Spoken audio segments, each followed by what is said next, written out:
May plano na umano ang National Transmission Corporation o Transco sa operasyon ng power transmission grid ng bansa sakaling ibalik sa kanila ang pagpapatakbo nito. Kasunod dito ng sinabi ng palasyo na posibleng bawiin ng gobyerno ng Pilipinas ang kontrol sa National Grid Corporation of the Philippines o NGCP kung kinakailangan dahil sa ilang issue na kinakaharap nito. Sa pagdinig sa Senado kahapon, sinabi ng Transco na palagian umano ang pagpapabuti sa kanilang kakayahan bilang paghahanda sa oras na ilipat muli sa kanila ang ilang functions sa power transmission system ng bansa. Ready naman ho kami. And in fact, the DOE has already mandated yung SIGSO. So parang yung small grid system operation. So isa din yun na parang training ulit namin to eventually take over then the system operation, for example. Dagdag ng Transco, nakasaad na sa concessionaire agreement nila sa NGCP ang magiging panuntunan sa oras na ilipat sa kanila ang operasyon. Samantala, itinanggi naman ng NGCP na banta sa seguridad ng bansa ang 40% na pagmamayari ng State Grid Corporation ng China sa NGCP. Ayon kay Senate Committee on Energy Chairperson Raffy Tulfo, mayroon umano siyang natanggap na impormasyon mula sa intelligence community na kaya umanong ma-access mula China ang grid ng Pilipinas. Depensa ng NGCP, wala umano silang Chinese employees at tanging mga Pilipino ang nagtatrabaho sa kanilang substations. Pero hindi kumbinsido rito ang ilang senador. It was then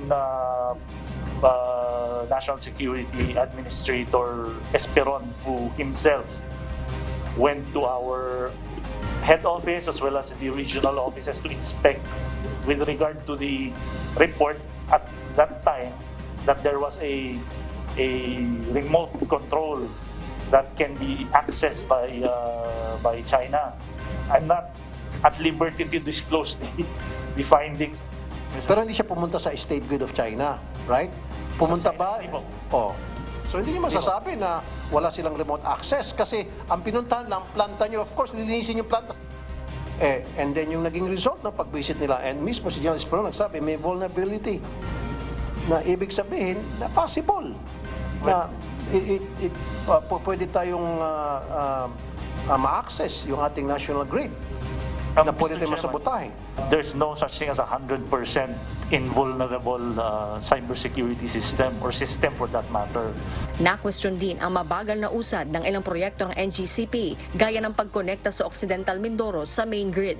Ayon sa Department of Energy o DOE, halos 3 taon na ring delayed ang Mindanao-Visayas Interconnection Project, Bataan-Hermosa Line at Cebu-Negros Panay Connection. Tinutulungan na nila ng DOE ang NGCP at inaasahang matatapos na ang 3 proyekto ngayong taon.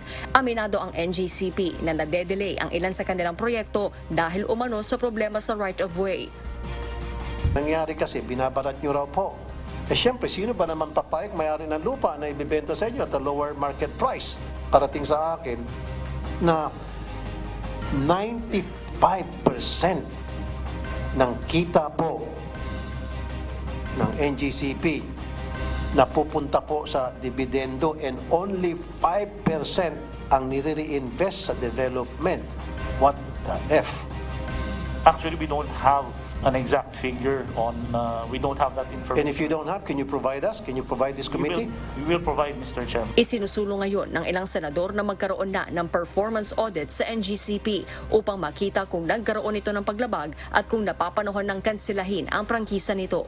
Harleen Delgado, UNTV News and Rescue. Diyos ang aming sandigan, serbisyo publiko ang aming pinahahalagahan.